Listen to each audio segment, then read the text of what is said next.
La idea es entrar al diálogo y a través de la palabra de Dios entender toda la situación actual y alcanzar esa sabiduría que solamente podemos encontrar en la palabra de Dios. El asunto es que siempre la iglesia se pasa contestando las preguntas que el mundo hace, y hace mucho tiempo se dejó de, más bien, ordenar y legar, ¿no? Porque lo que nosotros nos hemos convertido es en contestatarios. Yo creo que el cristianismo de este tiempo no tiene identidad. Ir a la iglesia, orar, dar el diezmo, servir. Y la pregunta es si eso hace realmente a una persona cristiana. No hay cristianismo sin Espíritu Santo, no hay iglesia sin Espíritu Santo, no hay cristiano sin vida en el Espíritu.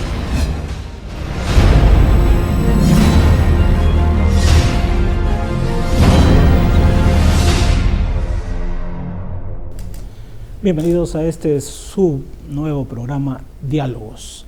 Estamos acá con el apóstol José Rachumic y vamos a hablar sobre temas que interesan a todas las personas que nos estén viendo. Bienvenidos en este nuevo tiempo. Apóstol. Muchas gracias, Henry. Es una alegría poder estar juntos y poder en este tiempo contestar preguntas y dialogar sobre los temas de actualidad y los temas de interés cristiano. Por cierto, en un mundo de tanta confusión, creemos que se hace necesario entrar al diálogo permanente con la Iglesia del Señor en todo lugar. Pero diálogo también tiene otro significado, un significado que nos podría explicar, por favor. Sí, diálogo es diálogos, realmente, ¿no? Viene de...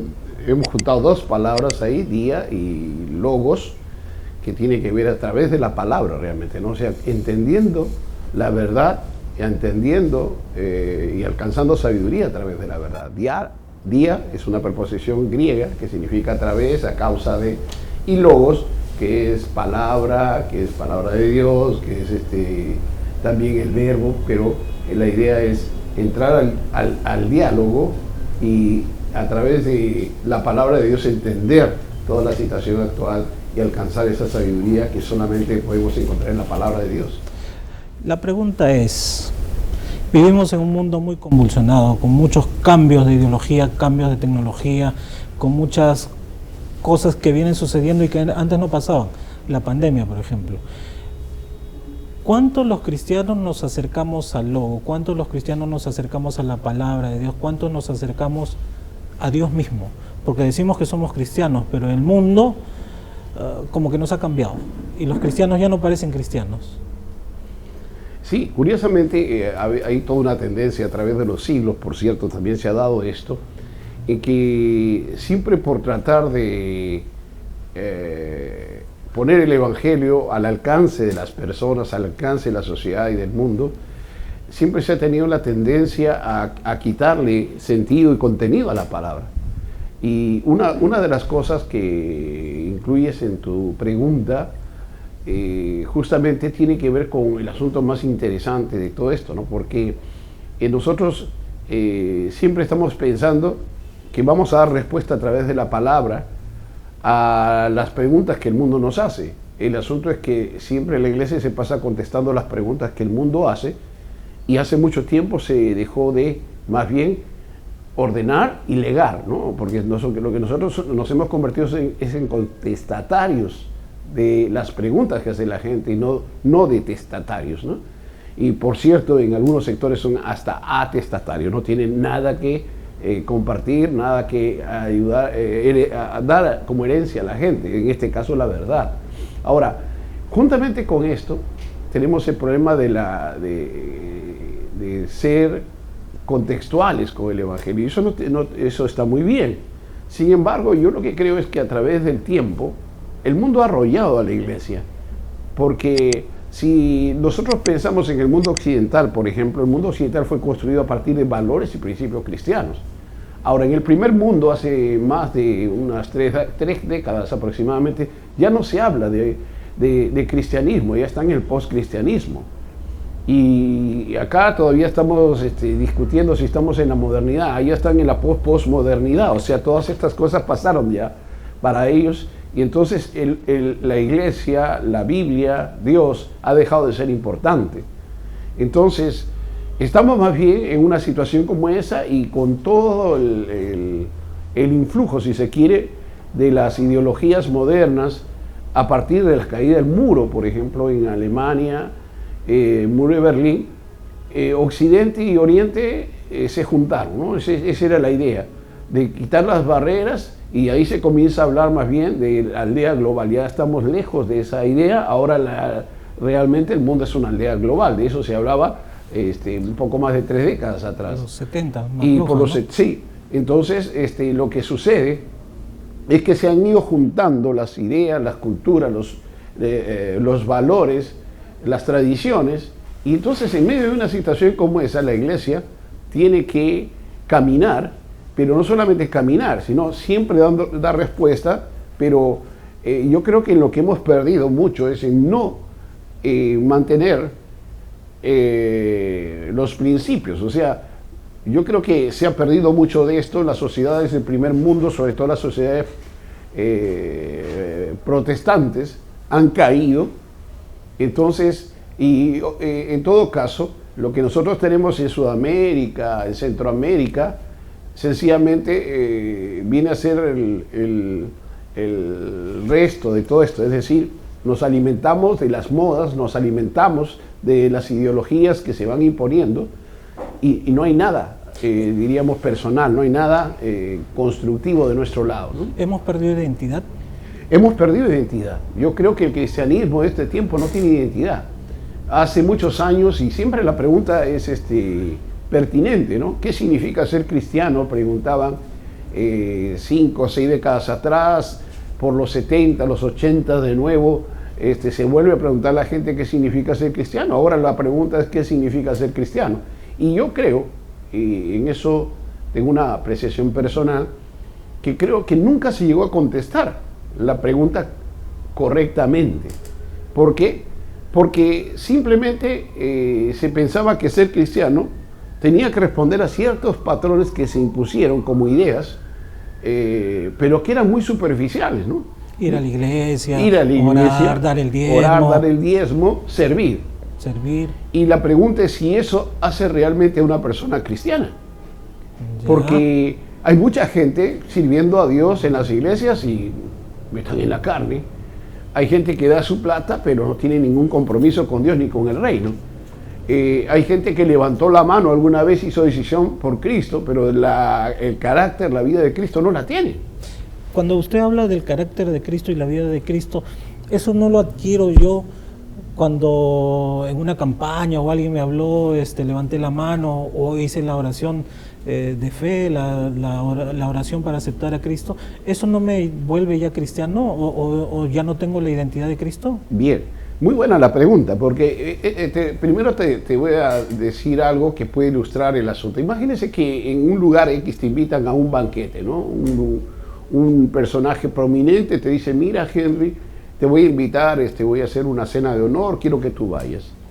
Y tú vas al lugar, tienes la invitación, te presentas, pero no entras. Ya. Y te quedas en la puerta. Y no disfrutas nada de lo que se está ofreciendo adentro. Solamente tienes la invitación, llegaste, pasaste el patio, pero no entras al salón principal.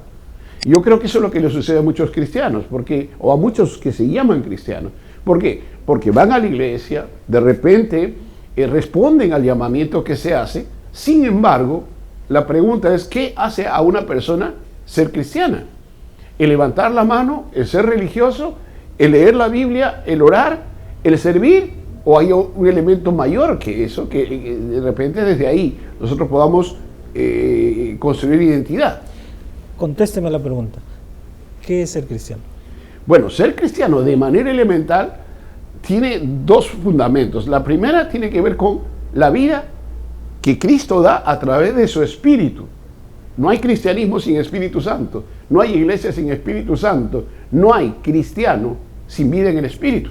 Andar en el Espíritu, como dice Pablo. Andar en el Espíritu, que eso es lo que no se conoce. O sea, la predicación a través de los siglos ha sido de ayudar a la gente a vencer, entre comillas, la culpa, no sentirse condenado pero no se alivia para nada la conciencia cauterizada y la gente sigue andando en la carne. Recordemos que Pablo habla de categorías de hombre, ¿no? Y hay 3 tipos de hombres que lo puedo explicar en un momento.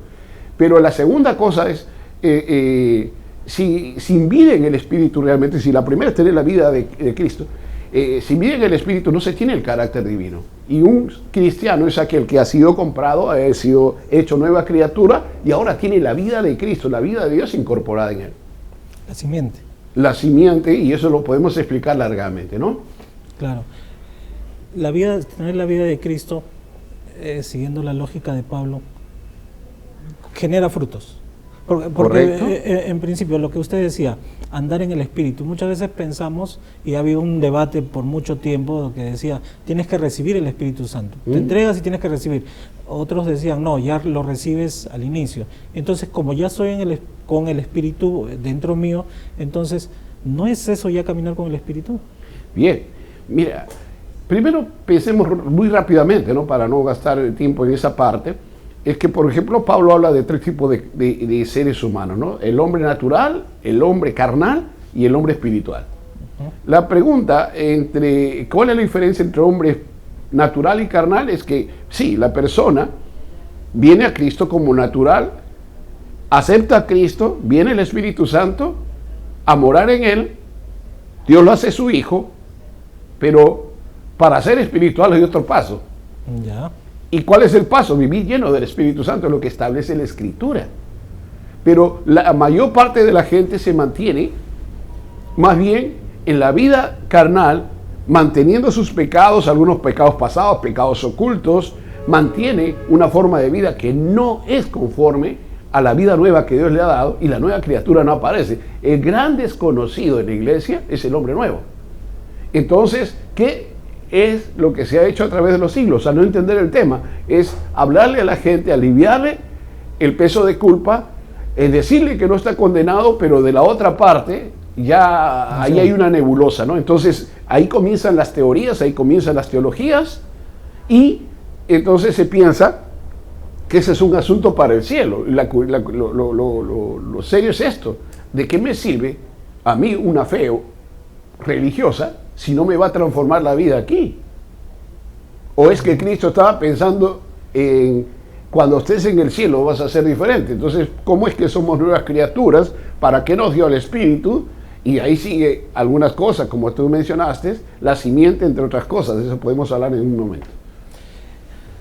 Venga a tu reino es la oración del Señor. Y usted acaba de mencionar, no es la idea de Dios que nosotros cambiemos totalmente en el cielo, porque pensamos que el reino de Dios está en el cielo, o sea, vamos caminos al reino. Ha habido canciones que decían voy al reino de Dios, pero cuando dice venga tu reino a nosotros, nos está invitando a ser ciudadanos, como dice Pablo, del reino de Dios.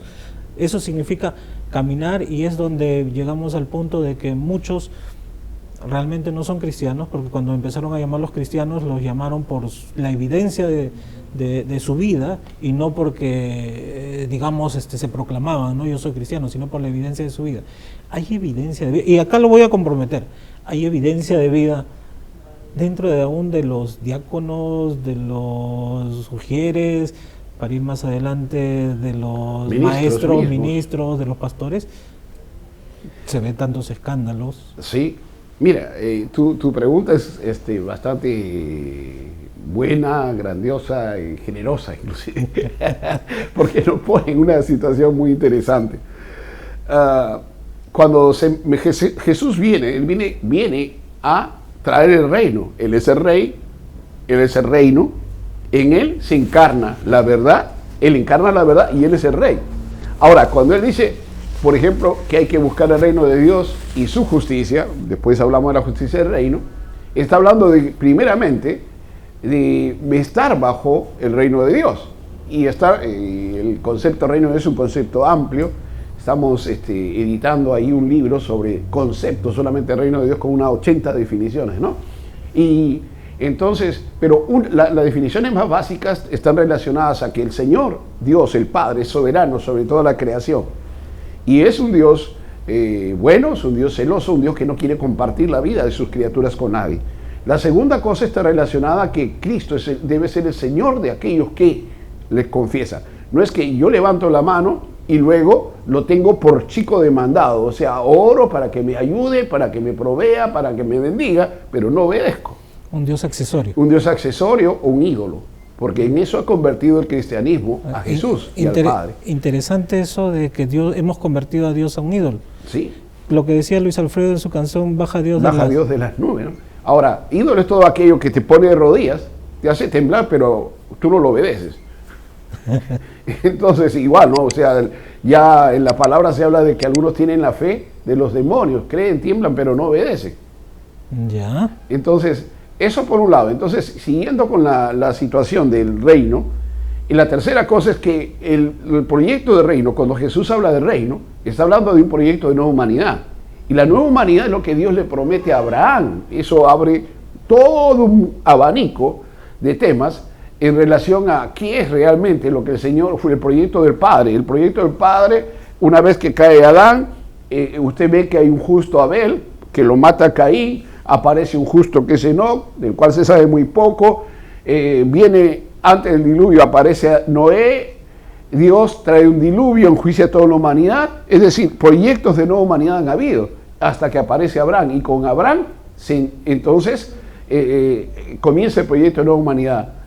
Vete tu tierra y tu parentela al lugar que te daré y haré de ti una gran nación. Pero no está hablando de nación solamente en el sentido de un pueblo, de una nacionalidad, sino está hablando de una situación más amplia, Padre de la nueva humanidad, que por cierto engancha con David y con Jesucristo, con el Señor Jesucristo. Volviendo entonces en esos pocos conceptos, porque hay mucho más, nosotros tenemos el problema que la gran mayoría de cristianos obedece lo que le parece, camina como quiere, no es lleno del Espíritu Santo, pero se llama cristiano. Entonces, ¿qué es ser cristiano? Ser cristiano es tener la vida de Cristo, mostrar la vida de Cristo. Es decir, encarnar la verdad, encarnar la vida que Él nos dio. Ahora, esa vida es una vida plena. Nos ha dado participación en su naturaleza, en su esencia, en su simiente, que es simiente incorruptible. Nos ha dado participación en su gloria, la gloria que me diste les he dado. Nos ha dado participación no solamente en eso, sino también nos ha dado Zoe es vida sobrenatural. Lo que sigue es que Pablo dice, mire, yo no puedo hablar con ustedes porque ustedes son carnales, pero nosotros, un grupo, o sea, los que verdaderamente están lejos de la carne, tenemos la mente de Cristo, y eso. Y sobre eso el Padre pone a su Espíritu sobre nosotros. La pregunta es ¿para qué? Para vivir en la carne. Entonces, ¿cuál es la identidad? Se ha fundado una identidad en base a religión, en base a conceptos, en base a doctrinas, en base a prácticas y no en base al texto. Claro, porque Pablo dice que la carne contrapone al espíritu. Sí, lo que es nacido de la carne, carne es, lo que es nacido del espíritu, espíritu es. Y lo dice de una manera bastante dura. Así es. El que está en el espíritu es hijo de Dios, sí, y el que está en la carne es hijo del diablo. Sí. Es más, mire, una persona que vive en la carne, según lo que dice Pablo, en Gálatas capítulo 5, él dice que el que es guiado por el espíritu, pero dice, andad en el espíritu y no satisfacerla sobre la carne. Más adelante dice que debemos ser guiados por el espíritu. Y el que es guiado por el espíritu no está bajo la ley. La pregunta es, el que no es guiado por el espíritu, ¿está o se vuelve o no se vuelve a la ley? Se vuelve a la ley. Luego, más adelante dice, mas el fruto del espíritu es amor, gozo, paz, paciencia, benignidad, bondad, fe, mansedumbre y templanza. Contra tales cosas no hay ley, pero si esas cosas no están, las obras de la carne nos vuelve a la ley. Claro. Ese es el problema. Y entonces, en la enseñanza se ha llegado hasta Romanos 7, Romanos 8 no se toca, y los pasajes que hablan de vida en el espíritu son una incógnita para el cristiano. Yo tengo más que la impresión de que ese es el vacío del cristianismo por el cual no hay identidad, porque la identidad no la tomamos nosotros de la religión, de la doctrina de mi denominación, sino de Cristo y por el Espíritu Santo. Entonces, solo para mencionarles, para picarle el ánimo, ¿no? Hay 5 niveles de vida en el espíritu según lo que dice Gálatas, pero la gente no los conoce, sin contar todo lo que nos dice Romanos sobre la vida en el espíritu. Entonces se llega solamente hasta el capítulo 7 el miserable de mí, lo que quiero hacer, esto no hago, y ahí se queda la gente.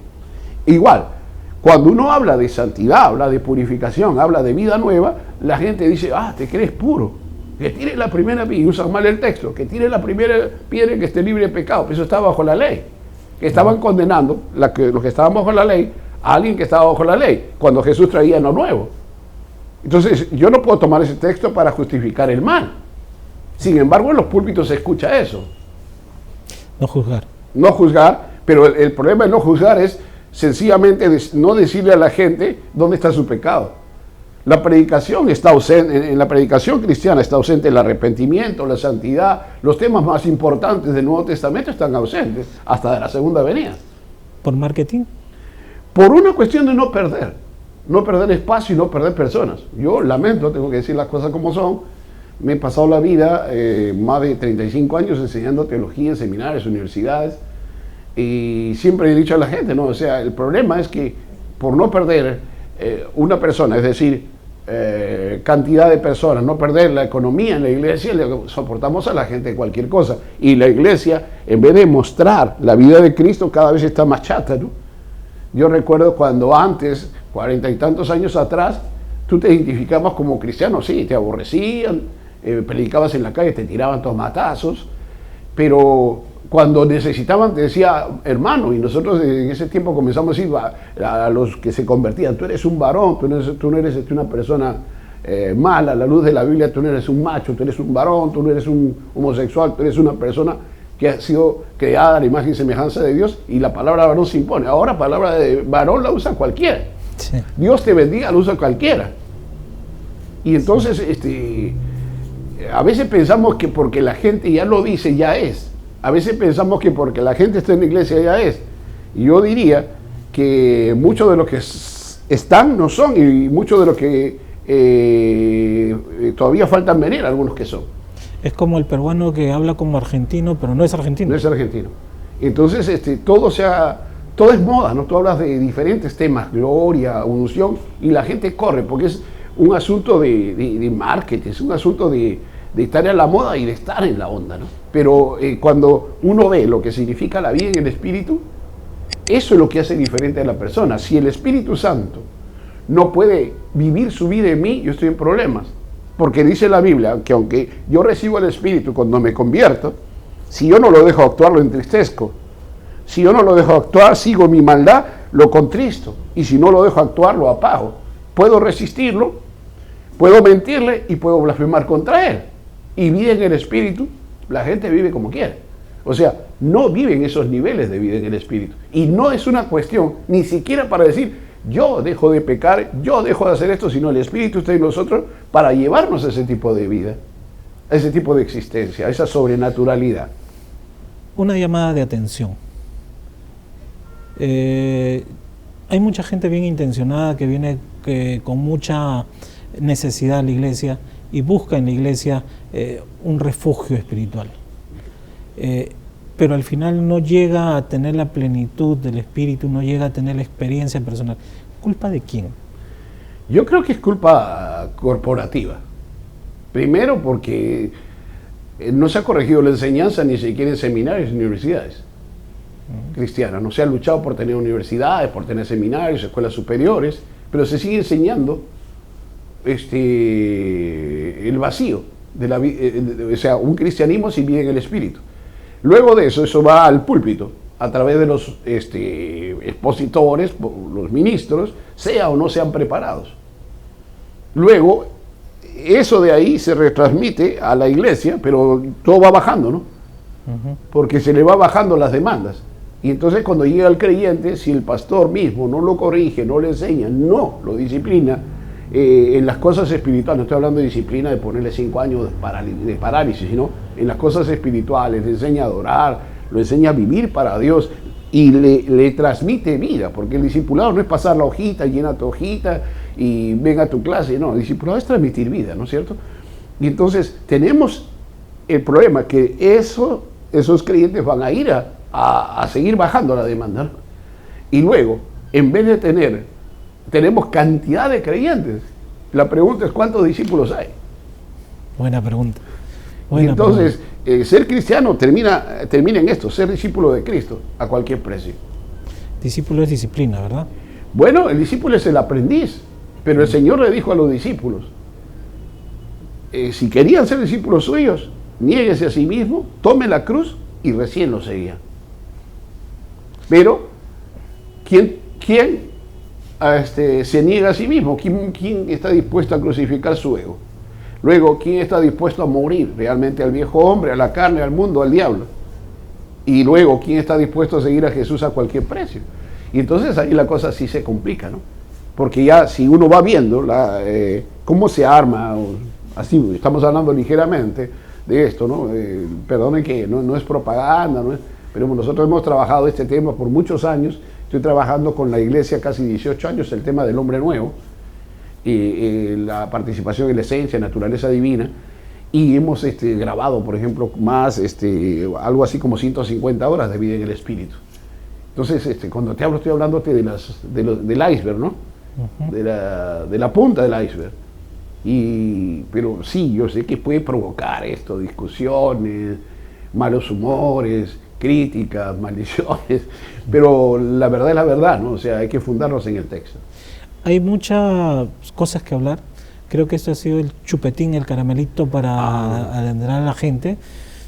Creo que podemos seguir conversando. Pongan en los comentarios, denle like, compartan esta publicación y pongan ahí en los comentarios. Nosotros vamos a leer sus comentarios, vamos a contestar sus preguntas brevemente, y si de repente por ahí tienen algún tema, no digamos controversial, sino que ayude a la iglesia, que ayude a la vida cristiana a afirmarse más y a tener la seguridad de que somos cristianos, pues pónganlo, lo vamos a leer todo, y este nuevo proyecto está comenzando. La idea es compartir lo que Dios en su misericordia ha puesto en el corazón del apóstol, de la gente que estudia la palabra de Dios para edificación del pueblo. Así es que, apóstol, pastor, a usted alguna vez me dijo, no importa cómo me digas, lo importante es que tengamos la amistad. Una invitación para que la gente, y quizás más adelante está el proyecto de poder compartir todas aquellas enseñanzas que por muchos años lo ha venido atesorando, y que ahora estamos en el problema de cómo rescatamos esas enseñanzas, pero para compartirlas. Sí, con mucho gusto. Con mucho cariño les invitamos a seguir el programa. Vamos a estar siempre a la expectativa de sus preguntas, no solamente en relación a el tema de hoy, sino diversos temas, pero sí yo creo que tenemos una deuda todavía con la iglesia, que pasa, por cierto, por la edificación, por ayudar a la gente a ser arraigada en Cristo Jesús, ¿no? Y la exhortación sería que recuerden esto, dice Pablo, yo planté, Apolo lo regó, pero el crecimiento lo da de Dios, así que cada uno tiene que ver cómo sobreedifica, y en eso debe estar la preocupación. El día que estemos en la presencia de Dios no vamos a poder decir, Señor, mi pastor no me enseñó, o sí me enseñó mal, sino el Señor te va a decir, te di ojos, te di palabra, y tú tienes que tratar de edificar sobre plata, oro, piedras preciosas, no sobre madera, heno u hojarasca. Entonces está la invitación. También vamos a ir subiendo mensajes y prédicas de más de los últimos 20 años por lo menos, que hay mucho por compartir, y esperamos que el Señor pueda ensanchar tu espíritu, ensanchar tu mente y llevarnos, por cierto, a la plenitud de Cristo. Ok, muchísimas gracias, pastor. Nos vemos en el otro programa. No se olviden de compartir la publicación y no se olviden de sus comentarios y sus oraciones por nosotros. Gracias. Que Dios les bendiga.